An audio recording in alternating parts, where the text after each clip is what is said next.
सामईन व नाज़रीन, मेरी वीडियो जो इन दिनों आ रही है वो स्मृतियों से आ रही है।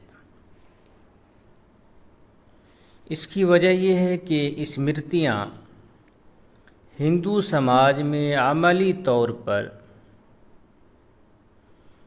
बहुत कारगर रही है। लोग इसी के मुताबिक ज़िंदगी गुजारते रहे हैं और गुजारते आ रहे हैं। स्मृतियों को हिंदू धर्म का कानून संविधान कहा गया है। अभी जो सबसे बड़े गुरु हैं उनकी भी वीडियो मौजूद है।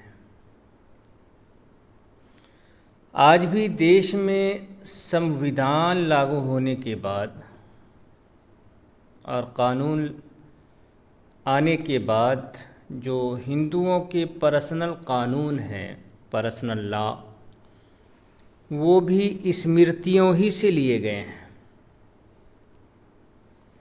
और फिर ऊंच नीच, जात पात, भेदभाव वगैरह आज़ादी के बाद कानूनन अपराध माना गया था, जुर्म माना गया था। और आज भी जुर्म है ये चीज़, कानूनन इस पे सज़ा है। इस छुआछूत पे कानूनन सज़ा है। फिर भी आप देख लें कि हर गांव बल्कि हर हिंदू के अंदर ये चीज़ आपको छुआछूत, भेदभाव, ऊंच नीच, जात पात मिल जाएगी। और हकीकत यही है। और इस पे मैं एक दो नहीं हज़ारों सबूत दे सकता हूँ। लोग कहते जी ये है वो है, मैं एक दो नहीं हज़ारों सबूत दे दूँगा इस पे कि बिना जात पात के, ऊंच नीच के, भेदभाव के हिंदू धर्म नहीं रह सकता। अगर हिंदू धर्म से भेदभाव, ऊंच नीच, जात पात को निकाल दिया जाए तो हिंदू धर्म नहीं बचेगा।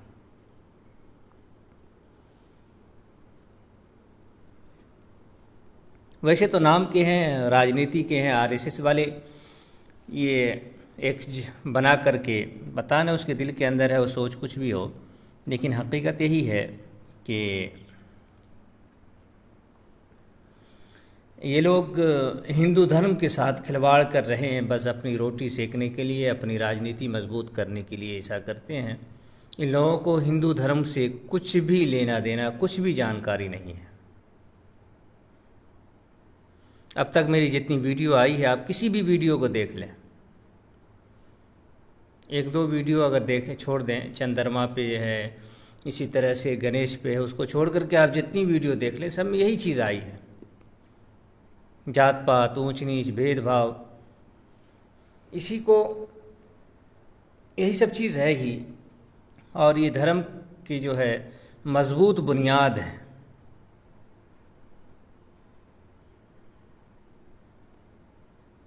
तो मैं जो वीडियो बना रहा हूँ 22-23 पार्ट आ गई होगी कि मेरे पूर्वजों ने हिंदू धर्म क्यों छोड़ा था।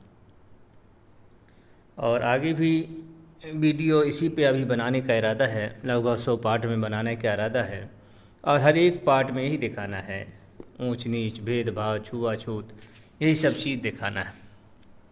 तो आइए शुरू करते हैं। ये जो किताब खुली हुई है ये है आपस तब स्मृति।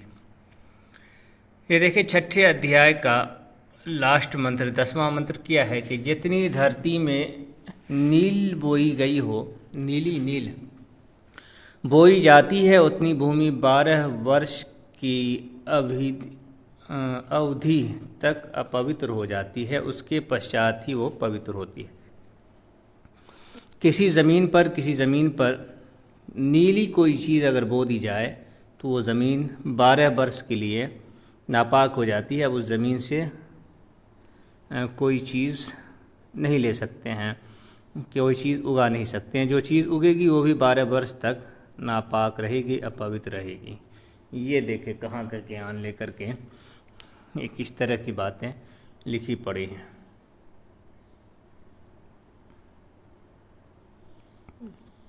आगे हम 7वें अध्याय के अंदर आ गए हैं। मंत्र 4 में देखिए क्या है, छुआछूत के बारे में। रजस वाला, यहाँ देखिए यहाँ लिखा है कि रजस वाला वो औरत जिसको माहवारी आती हो, पहले दिन चांद डाली, दूसरे दिन बरहम घातनी, और तीसरे दिन रज की, यानी कि रज कहते हैं धोबन को, जो कपड़ा धोती है, कही गई है, वो चौथे दिन शुद्ध होती है। इसका तो ये हुआ कि ये धोबन हमेशा जो है वो नापाक ही रहती, क्योंकि ये शूद्र के अंदर है, धोबी भी शूद्र के अंदर आते हैं, तो इस वजह से ये शूद्र नापाक है तो ये भी नापाक है। और ये बात एक जगह नहीं, लगभग सैकड़ों जगहों पर ये मंत्र आपको धार्मिक ग्रंथों में मिल जाएंगे।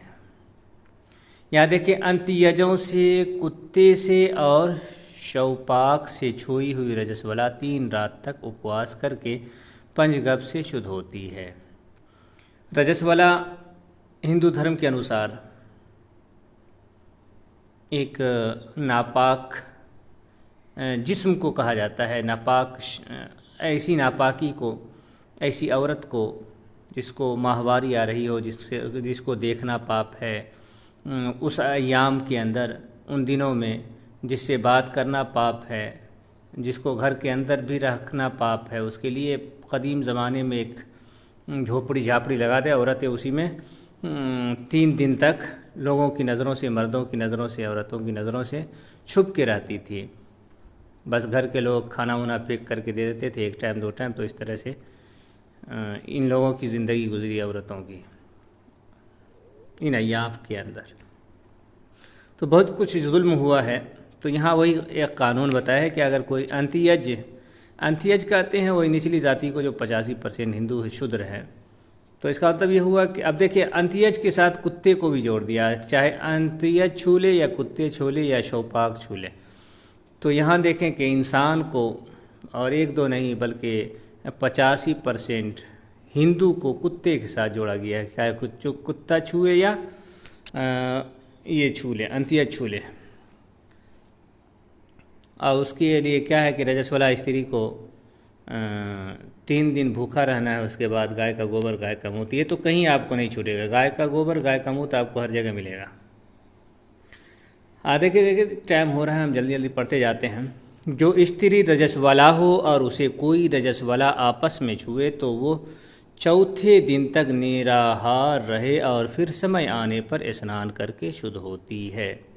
यहाँ देखें, अब दोनों औरतें जो हैं माहवारी में है और वो एक दूसरे को भी छू लें, यानी पाक जो उनके मुताबिक जो अब पवित्र मर्द हों या औरत हों वो छुए, तब तो और ज़्यादा ये है, छूने वाला नापाक हो जाएगा। लेकिन यहाँ जो नापाक है वो छू ले, तब भी जो है एक तरह की समझ से बाहर की बात है। आगे देखिए क्या है कि यदि किसी समय रजस्वला स्त्री उच्छिष्ट व्यक्ति के द्वारा छू दी गई तो ब्राह्मण कृष करके शुद्ध होता है और शूद्र दान दे करके शुद्ध होता है। क्योंकि ब्राह्मण जो है वो शूद्र जो है वो शूद्रा औरत जो है, वैसे तो औरत भी को भी व्रत करने के लिए मना किया गया है, लेकिन इससे यहाँ पता चलता है कि यहाँ औरत व्रत रख सकती है।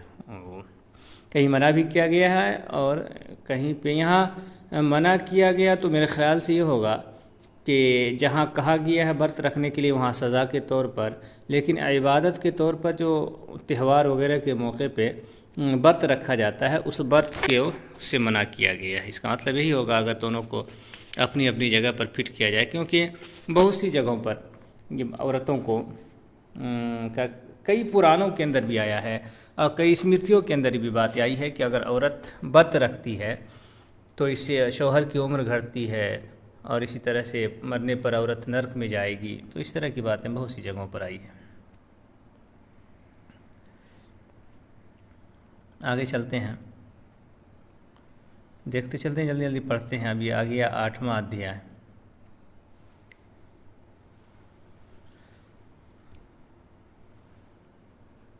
यहाँ देखिए क्या है कि यहाँ देखिए, तो जिनको गायों ने मुंह लगा दिया है, जो शास्त्रों के अंदर ये बात आती है कि गाय का मुंह जो है अपवित्र है, बाकी और सारी चीज़ें पाक है। तो ये चीज़ ध्यान में रखें। यहाँ क्या है कि जो शूद्र से उच्छिष्ट कर दिए गए हों और जो कुत्ते और कौवे से अपवित्र कर दिए गए हों वो 10 बार राख में मांजने से शुद्ध होता है।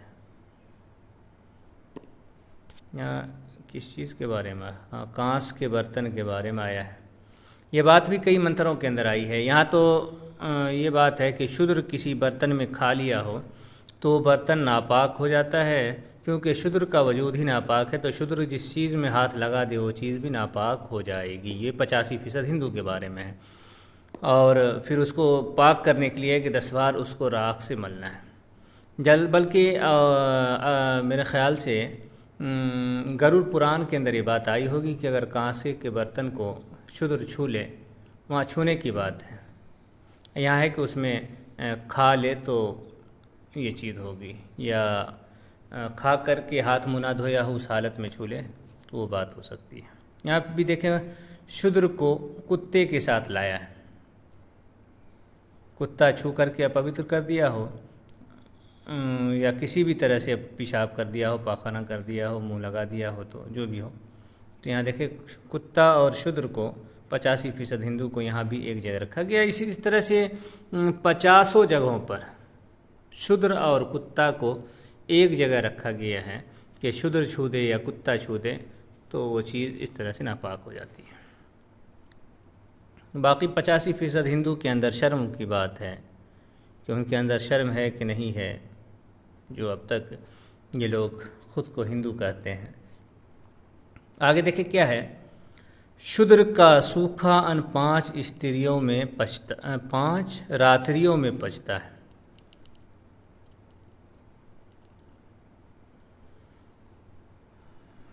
अब देखें कि शूद्र के अन्न के बारे में तो मना, शूद्र के भोजन के बारे में मना किया गया है कि कोई ऊंची जाति का आदमी उसके घर का पका हुआ खाना नहीं खा सकता है। लेकिन सूखा अन्न, जैसे शूद्र के घर से आप जो है गेहूं खरीद लिए, चावल खरीद लिए, मार्केट में आता है आज के दौर के अंदर, तो सारा शूद्र की, वो तो खैर शूद्र की मेहनत होती है, लेकिन एक बड़ा हिस्सा आज के दौर के अंदर शूद्र का भी मार्केट से मिला हुआ है।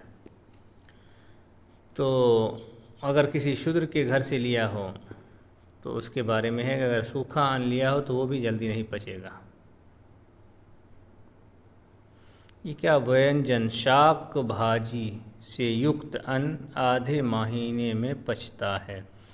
आगे देखें कि दूध और दही 1 मास में तथा घी 6 महीने में पचता है। तेल तो पेट में वर्ष भर में पता नहीं पचता भी है या नहीं पचता। यानी शूद्र के घर का 85%, अब क्या कहा जाए, इससे आगे कह ही नहीं सकते हैं कि इन 85% हिंदुओं के अंदर शर्म व हया नाम की कोई चीज़ अगर होती तो ये हिंदू नहीं होते, ख़ुद को हिंदू नहीं कहते आज के दौर के अंदर। देखिए क्या लिखा है कि शूद्र के घर का दूध दही 1 मास में, 1 मास तक पेट में रहता है, वो हज़म नहीं होता, वो जिस्म के अंदर कुछ अमल नहीं कर पाता। बदहज़मी कह लें, अगर पचता नहीं है तो फिर तो बदहज़मी के अंदर आया है। 6 महीने तक घी पड़ा रहता है, तेल तो पेट में वर्षों पड़ा रहता है। बताइए, इस तरह से अपमानित किया गया हर एक मंत्र के अंदर शूद्रों को। 85% हिंदू को मुकम्मल तौर पर या उसके किसी न किसी एक हिस्से को अपवित्र किया गया है, अपवित्र कह कर के अपमान किया गया है। तो इस तरह की बातें हैं। आगे देखते हैं क्या है, जो 1 मास तक निरंतर शूद्र का अन्न खाते हैं वो इस लोक में शूद्र हो जाते हैं और मरकर कुत्ते की योनि में उत्पन्न होते हैं। ब्राह्मण, क्षत्रिय, वैश्य, ये 3 ऊंची जातियां हैं नंबरवार। इनमें से कोई अगर शूद्र के घर का लगातार 1 महीने तक भोजन कर ले, चाहे वो ख़रीद के हो या किसी भी सूरत में हो,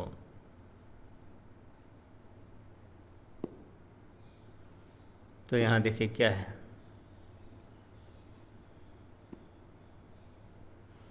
इस दुनिया में भी खाने वाला ब्राह्मण हो तो वो भी शूद्र हो जाएगा, और मर कर के अगला जन्म जो होगा उसका कुत्ते का होगा। ज़रा वो 85% हिंदू बताएं, वो शूद्र समाज बताएं, वो दलित समाज बताएं,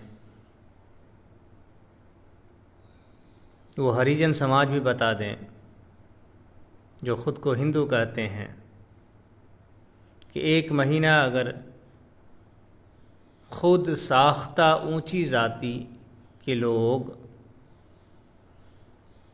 आपके घर का भोजन खा ले तो उसका अगला जन्म कुत्ते का होगा, तो फिर आप जो सारी ज़िंदगी शुद्र रहकर अपना भोजन खाते हैं तो आपका अगला जन्म किस चीज़ का होगा।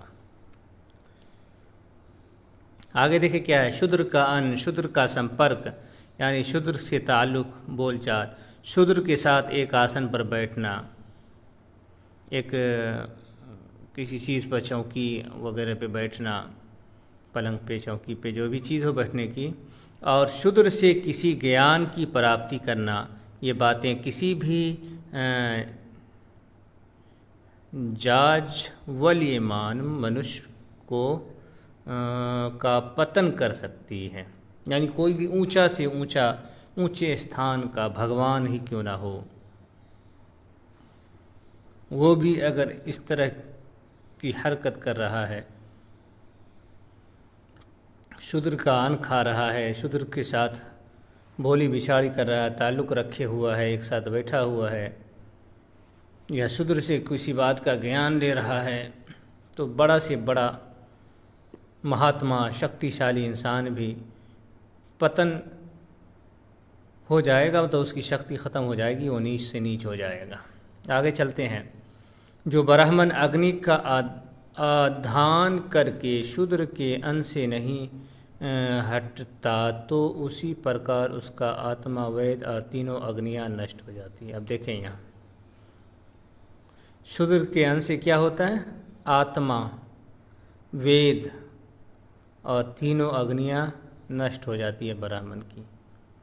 कितना जलील किया गया है, आप तसव्वुर नहीं कर सकते हैं, इतना जलील किया गया है 85% हिंदू को हिंदू समाज में। इसी वजह से हमने सोचा था कि हम इसी पे वीडियो बनाएं कि हमारे पूर्वजों ने, हमारे बाप दादाओं ने हिंदू धर्म क्यों छोड़ा था। जो शूद्र थे, शूद्र समाज से आए, और जो गैर शूद्र समाज से आए, उन पर भी धार्मिक तौर पर बहुत कुछ बातें उनके मुतालिक भी आई हैं, लेकिन उनके अंदर इंसाफ था कि जिस धर्म के अंदर ऊंच हो, नीच हो, इस तरह की बातें हों, ज़िल्लत भरी बातें हों, इंसान की इस तरह से तहक़ीर की गई हो, इंसान को ज़लील किया गया हो, इंसानों को ज़लील किया गया हो, जिस धर्म के अंदर वो धर्म रहने के लायक नहीं है, तो और भी ऊंची जाति के अफराद भी आ गए और आकर के मुसलमान में सारे लोग एक हो गए। फिर ऐसा हुआ, ब्राह्मण की चाल ऐसी हुई कि ब्राह्मण ने, मुसलमानों में ऐसी चाल चली कि मुसलमान हिंदुओं से ज़्यादा जात पात मुसलमानों में समा गई, और मुसलमान अब तक ब्राह्मण के खेले हुए गेम को फंसे हुए इस खेल के अंदर। खैर आगे देखिए क्या है, शूद्र का अन्न खाकर जो मनुष्य मैथुन करता है, सेक्स करता है अपनी पत्नी से, मान लें जिसका अन्न होता है उसी के वो पुत्र होते हैं। यानी कोई आदमी शूद्र का भोजन, ऊंची जाति में जो लोग आते हैं, अगर वो शूद्र के बने हुए घर पकवान को, शूद्र के घर के खाने को खा के अपनी बीवी से मिलते हैं, और उस मिलान से जो बच्चा होता है वो उस ब्राह्मण का नहीं बल्कि उस जिसके घर से खाते करके आते हैं तो उसी का होता है। और आज के दौर में अगर देखा जाए तो, अगर ये चीज़ देखी जाए तो सारे ब्राह्मण जो हैं वो शूद्र ही की औलाद है, क्योंकि आज हम देखते हैं हिंदुस्तान के अंदर कोई भी ब्राह्मण किसी शूद्र के यहाँ जाकर के खाने में बुरा महसूस नहीं कर रहा है। यादव के, गवाला के यहाँ, नाई के यहाँ, इस तरह से 2-4 जातियाँ जो हैं पैसे वाली हैं, तो उसके यहाँ जाकर के ये लोग आराम से खाते हैं। अब फिर यहाँ दिया है कि ब्राह्मण का अन्न सदा भक्षय है, क्षत्रिय का पर्व में, वैश्य का यज्ञ दीक्षा में, और शूद्र का कभी भी नहीं खा सकते। ब्राह्मण का अन्न अमृत होता है, ब्राह्मण का अन्न अमृत होता है, क्षत्रिय का अन्न दूध माना गया है, वैश्य का अन्न अन्न होता है, शूद्र का अन्न रुधिर माना गया है। नापाक खून पीप बोलते हैं ना, खून पीप वही है, खा रहे हैं तो खून पीप खा रहे हैं। तो ये चीज़ है, ये है आपके जो है हिंदू धर्म।